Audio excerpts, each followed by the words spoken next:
안녕하세요 여러분.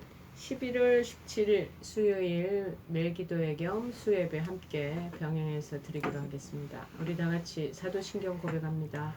전능하사 천지를 만드신 하나님 아버지를 내가 믿사오며 그 외아들 우리 주 예수 그리스도를 믿사오니 이는 성령으로 잉태하사 동정녀 마리아에게 나시고 본디오 빌라도에게 고난을 받으사 십자가에 못 박혀 죽으시고 장사한 지 사흘 만에 죽은 자 가운데서 다시 살아나시며 하늘에 오르사 전능하신 하나님 우편에 앉아 계시다가 저리로서 산자와 죽은 자를 심판하러 오시리라. 성령을 믿사오며 거룩한 공예와 성도가 서로 교통하는 것과 죄를 사하여 주시는 것과 몸이 다시 사는 것과 영원히 사는 것을 믿사옵나이다. 아멘.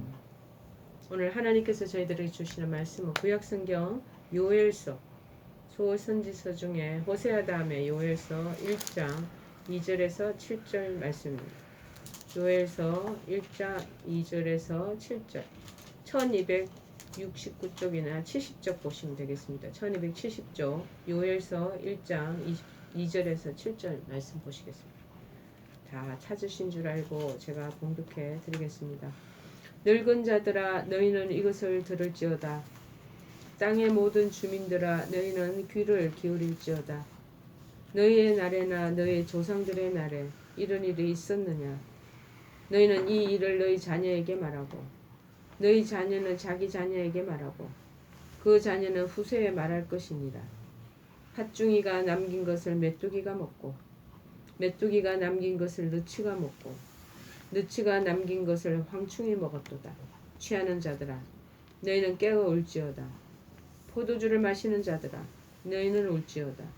이는 단 포도주가 너희 입에서 끊어졌음이니 다른 한 민족이 내 땅에 올라왔음이로다. 그들은 강하고 수가 많으며 그 이빨은 사자의 이빨 같고 그 어금니는 암사자의 어금니 같도다. 그들이 내 포도나무를 멸하며 내 무화과 나무를 긁어 말갛게 벗겨서 버리니 그 모든 가지가 하얗게 되었도다. 아멘. 이 요엘 말씀은 3장까지 전체적인 말씀의 내용입니다. 자, 그 당시 유다 땅에 거대한 군대 같은 메뚜기 떼가 내습해서 거기에 농사가 다 망가져버리고 땅은 황폐해지어 버리는 그런 상황이었습니다. 오늘 이 본문은 농사들을 망친 농부들의 애곡하는 마음인데 특별히 이 메뚜기 재앙이 왜 일어났겠느냐. 유다 백성들의 죄와 유다 사람들의 그 불신앙으로 인한 하나님의 심판의 전조임을 밝히고 있는 것입니다. 특별히 그래서 이스라엘 백성들이 이때 마땅히 취해야 할 회개를 촉구하는 선지자 요엘의 어쩌면 경고의 메시지가 담겨져 있는 내용이 아닌가 그런 마음이 듭니다. 그래서 이제 본문 통해서 요엘이 당시 자신의 동족들에게 준 메시지의 내용에 관해서 자세히 살펴보겠습니다. 이것은 그 당시 유다 땅에 있었던 그 병폐만을 얘기하고 지적한 것이 아니라 정말 오늘날 부패한 온 세상을 최종 심판하실 그때도 동일한 우리 지금 마지막 때에 살고 있는 우리에게도 귀한 교훈이 되리라 생각됩니다. 그러면 심판을 앞둔 우리 이 현대인들이 취해야 할 지혜로운 행동이 과연 무엇인가 오늘 요엘서의 내용을 보면서 우리가 참고하기로 하겠습니다. 첫째가 뭐냐? 들으라 그렇게 말하고 있습니다. 요엘 선지자가 유다 백성에게 첫 번째 말씀은 이제 내가 들려주는 이 메시지에 귀를 기울이고 들으라 이런 말씀입니다. 여기서 들을지어다 하면 2절에 보면 나오잖아. 늙은 자들아 너희는 이것을 들을지어다. 귀를 기울일지어다.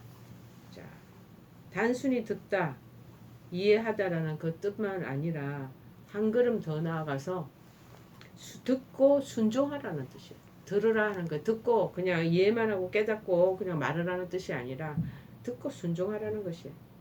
이 뜻의 동사는 샤마라는 명령형이 그 원문에 들어있다고 합니다. 따라서 요엘은 백성들에게 경고의 메시지를 전해줌에 있어서 먼저 내가 말하는 이 말을 근성으로 듣지 말라. 근성으로 듣지 말고 촉각을 곤두세우고 긴장하면서 유심히 들으라는 거예요. 들고 그 들은 바를 이해했으면 그것을 실천하는 것을 요구하고 촉구하는 그 내용의 메시지죠. 그렇습니다, 여러분. 이 유다 백성들은요, 하나님께서 이 선지자들을 수시로 보내서 특별히 이 요엘을 통해서 자신들에게 전해주시는 그 말씀에 귀를 기울이라는 거예요. 그리고 그 말씀이 어떤 내용인지를 올바로 이해를 해야 되잖아요. 그리고 나아가 그 말씀이 요구하는 바에 따라서 행동하여야만 했습니다. 자, 비상사태를 알리는 나팔이 울리는데도 사람들이 그 나팔 소리에 귀도 기울이지 아니하고 비상사태에 대비도 하지 않고 그런다면 그 화가 얼마나 크겠습니까? 예를 들어 지금 여기 우리 병원에 사이렌 경고가 막 울린단 말이에요. 그래서 듣고 사이렌 소리를 듣고 그러면 우리가 어떻게 해요? 소리를 듣고 아 이게 지금 굉장히 위급한 상황이고 무엇보다 어느 몇 층에 화재가 났구나 하면 그 다음에 저 곤두세운 그 유심한 방송을 들으면서 빨리빨리 대피하는 장소로 옮겨가야 되지 않겠습니까? 행동을 해야 되지 않겠습니까? 똑같은 얘기죠. 여러분 귀도 안 기울이고 그냥 사이렌이 울리나 보다 그냥 누가 울렸겠지 방송에서 저렇게 지금 여러 가지 방송을 하고 있나 보다 하는 식으로 태만하게 한다면 우리가 앞으로 당할 거는 너무나 불보듯이 뻔하지 않겠습니까? 하나님께서는 오늘날 우리 시대에도 이미 신약과 구약 성경의 기록 완성된 당신의 말씀을 우리에게 주시고서 그 말씀에 자꾸 귀 기울일 것을 촉구하고 계신다는 사실입니다. 사도행전 17장 11절에도 말합니다. 베레아에 있는 사람들은 데살로니카에 있는 사람들보다 더 너그러워서 간절한 마음으로 말씀을 받고 이것이 그러한가 하여 날마다 성경을 상고하므로 그런가 안 그런가 정말 우리에게 주시는 기난 메시지인가 아니면 어떤 정도의 그런 분별력을 가지고 우리가 이걸 깨달아야 하나 이런 부분들을 다 성경을 보고 상고를 해야 된다는 거죠. 제가 오늘 요엘의 이 말씀도 메시지도 오늘 우리에게 주시는 말씀으로 우리가 받자는 거예요. 듣자는 거죠.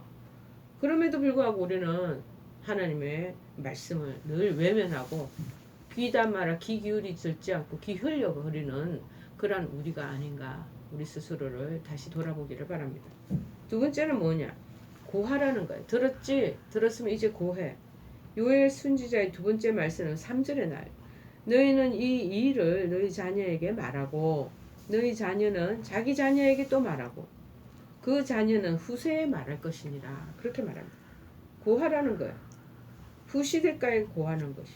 여기서 고하라는 것은 글씨를 새기다, 설명하다는 뜻의 그런 명령형이래요.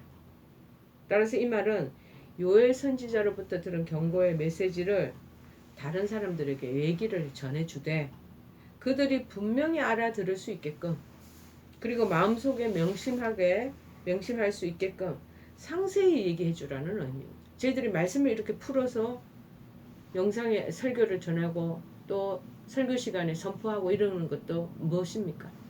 그 말씀을 잘 알아듣기 위해 하기 위해서 목사님들이 주석을 보고 여러 가지 성경적인 그런 부수적인 그런 그 참고서도 보고 그러면서 모든 것들을 다 우리 듣는 분들이 편하게 잘 이해하기 쉽게끔 하도록 하기 위해서 신경을 쓰면서 말씀을 전하지 않겠습니까?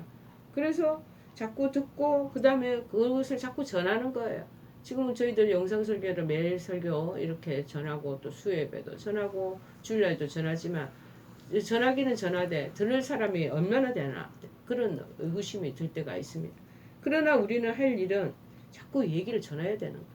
목회자들은 그 일들을 위해서 어쩌면 그다에 있었던 선지자와 같이 자꾸 전해야 될 그런 우리가 임무와 그런 책임을 갖고 우리가 이 사역을 감당하는 것이죠.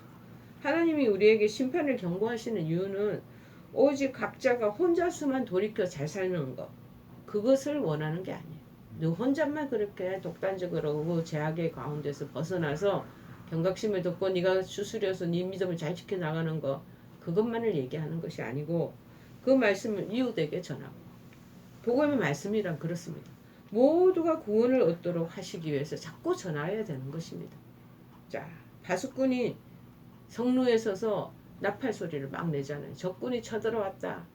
저쪽에서 지금 화재가 발생하고 지금 저쪽에서 큰 지진이 일어났다 하고 나팔 막 불어대지 않겠습니까? 그 재난이 닥친 것을 봤어. 그런데 파수꾼이 나팔을 안 불어. 경고하지도 않아. 자, 그 책임 회피할 수 없습니다.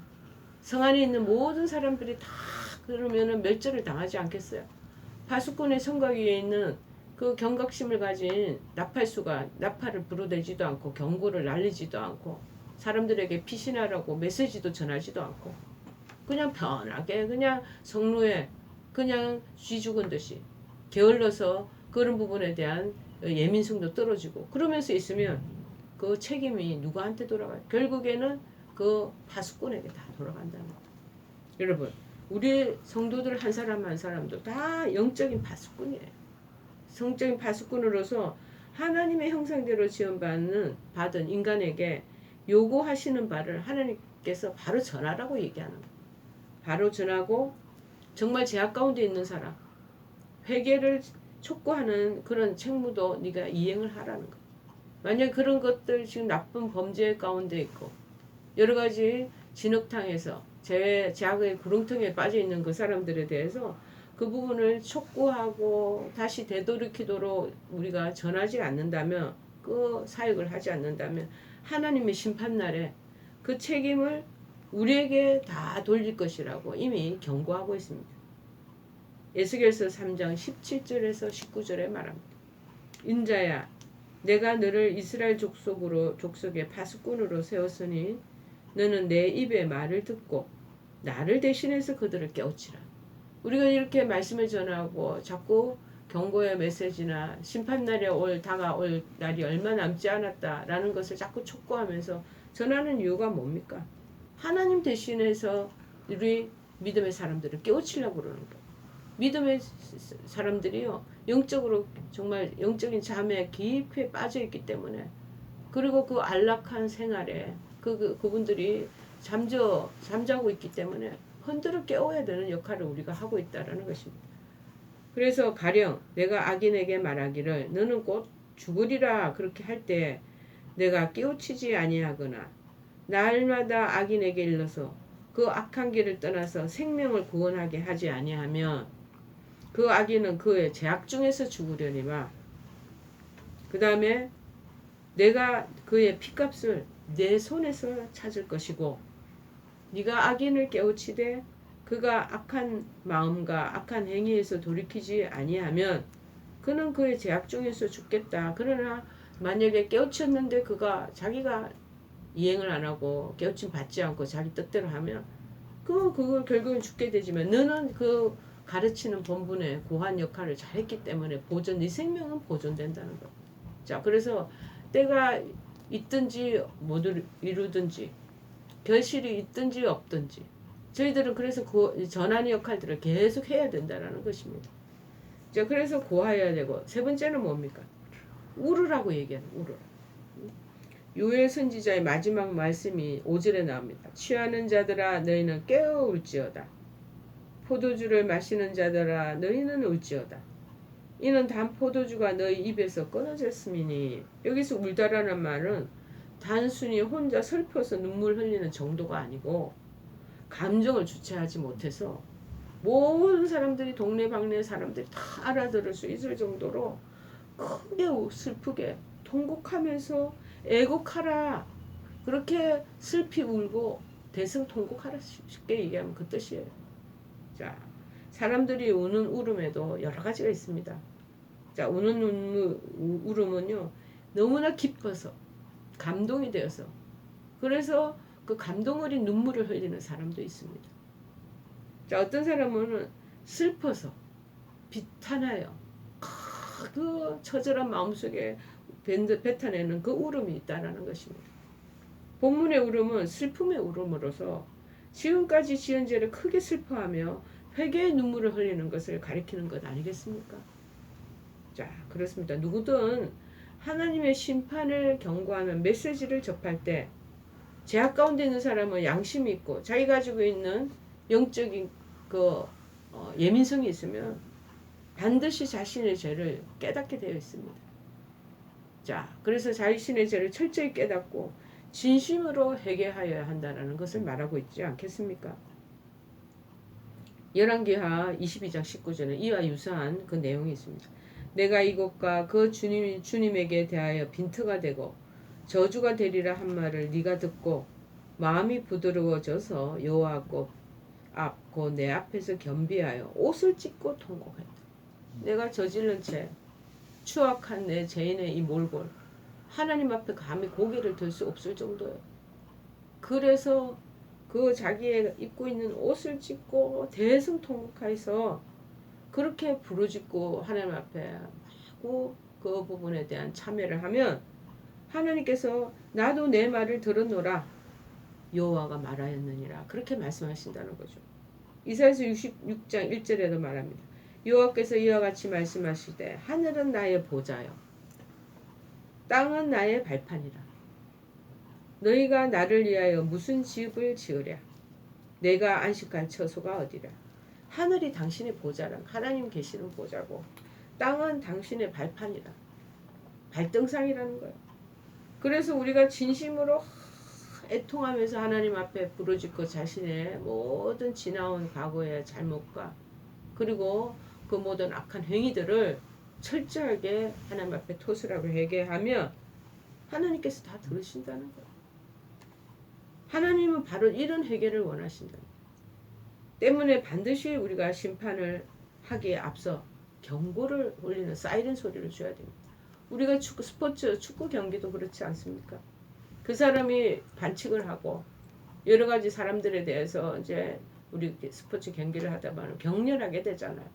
감정에 치우쳐서 아니 몸싸움을 하든지 그래서 사람을 잡아뜨리게 하든지 주먹으로 치게 되든지 그럴 때 무엇보다도 심판이 얼른 달려와서 옐로장, 경고장을 보여주잖아요.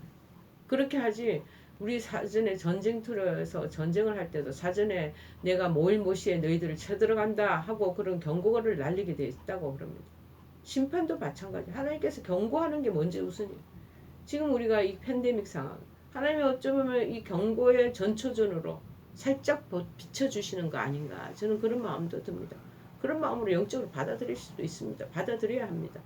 여러분 경고하시고 그리고 하나님께서는 그러면서 마구 그래서 심판하시고 능멸케 하지 않으십니다.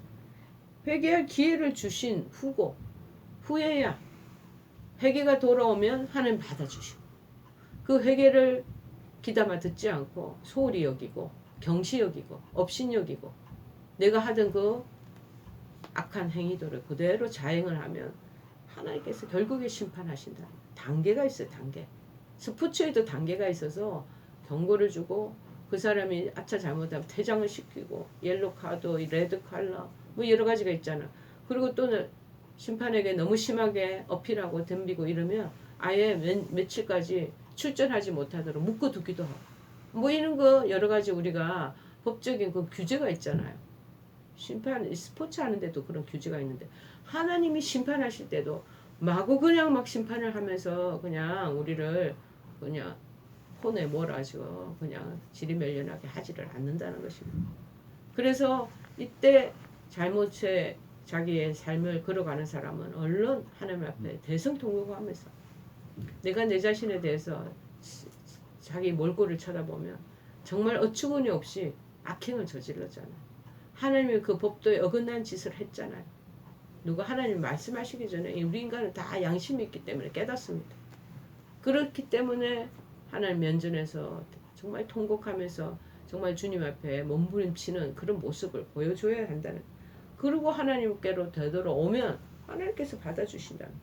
그리고 우리는 그 부분을 충분히 선지자 역할을 하고 또 우리가 성도로서 또 주변의 그 사람들에게 그런 선한 마음으로 돌이켰다면 하나님께서 우리 생명을 보존해 주신다는. 그 나쁜 짓을 하는 걸 보고도 아주 개망나니 같이 그렇게 살아도 무엇보다 하나님 뜻에 어긋나가지고 그 다음에 그냥 죄 구렁이 터릉이에서 그렇게 눈이 가려지고 하고 귀도 안 들려요. 그럴 때는 죄에 빠져서 사는 사람들은요 옆에 말해도 완전 돌아버려요. 순간적으로 눈이 감겨져 버려요.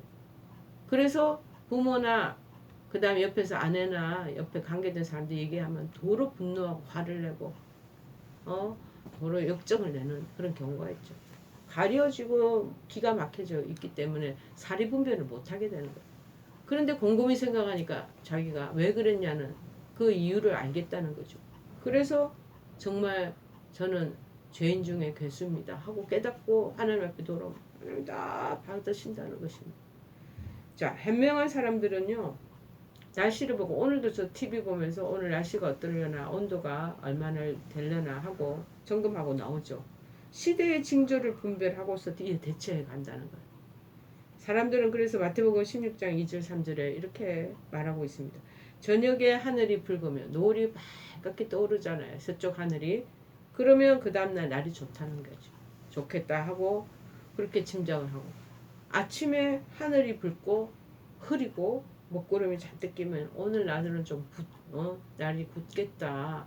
흐리고 어쩌면 비가 올지도 모르겠다 하고 우리가 마음대로 예측할 수 있지 않겠습니까? 자, 그러면 실로 이 시대의 징조도 우리가 그렇게 시대의 계절의 기후도 분별하면서 그런 여러 가지 상황도 우리가 징조로 분별하면서 시대적인 상황을 왜 분별하느냐는 거예요. 세계적으로 이 코로나 이 사태가 막 왔지 않습니까? 많은 사람들이 죽어가지 않았겠습니까? 감염되지 않습니까? 뭐를 짐작하시고 계시는 것입니까? 여러분 지금 이 징조는 이제 하나님의 최후 심판이 점점 우리 목전에 임박해 오고 있음을 지금 옐로 카드로 경고장을 내주시고 계신다는 거예요. 이러한 때 하나님은 우리에게 말씀하시는 말씀이 있습니다. 회개하라. 천국이 가까웠느니라 하고 마태복음 4장 17절에서 얘기하시듯 우리한테 지금 암시적인 암묵적인 그런 메시지를 지금 시대적인 이 어려운 재해를 통해서 알려주고 계신다는 것입니다. 여러분, 우리는 때가 더 늦기 전에 하는 말씀을 듣고 그래서 그 말씀을 우리 친지들에게, 우리 가족들에게, 또 이웃들에게, 지인들에게 전하면서 우리 다 같이 잘못된 길에서 돌아서는 여러분들 다 돼야 되지 않겠습니까? 여러분, 주님의 심판의 날은 점점 가까이 오고 있습니다. 이 코로나의 이 팬데믹 상황 속에 하나님의 심판에 대비할 그러한 경고의 메시지를 우리가 잘 듣고 또 그것을 들은 것을 나만 혼자 눈치채고 있지 말고 내 주변의 사람들한테도 알려주고 그러고 난 뒤에 정말 그 영혼의 그 하나님께서 심판을 할 그 사람들을 생각하면서 정말 내 자신 통곡하며 주님 앞에 바로 설 때 그것이 하나님 앞에 복된 인생이 될 줄을 믿습니다. 오늘 찬송가 338장 찬송하시겠습니다. 하늘에 계신 우리 아버지여 이름이 거룩히 여김을 받으시오며 나라의 마옵시며 뜻이 하늘에서 이룬 것 같이 땅에서도 이루어지이다. 오늘날 우리에게 일용할 양식을 주옵시고 우리가 우리에게 죄 지은 자를 사하여 준 것 같이 우리의 죄를 사하여 주옵시고 우리를 시험에 들게 하지 마옵시고 다만 악에서 구하옵소서. 대개 나라와 권세와 영광이 아버지께 영원히 있사옵나이다. 아멘.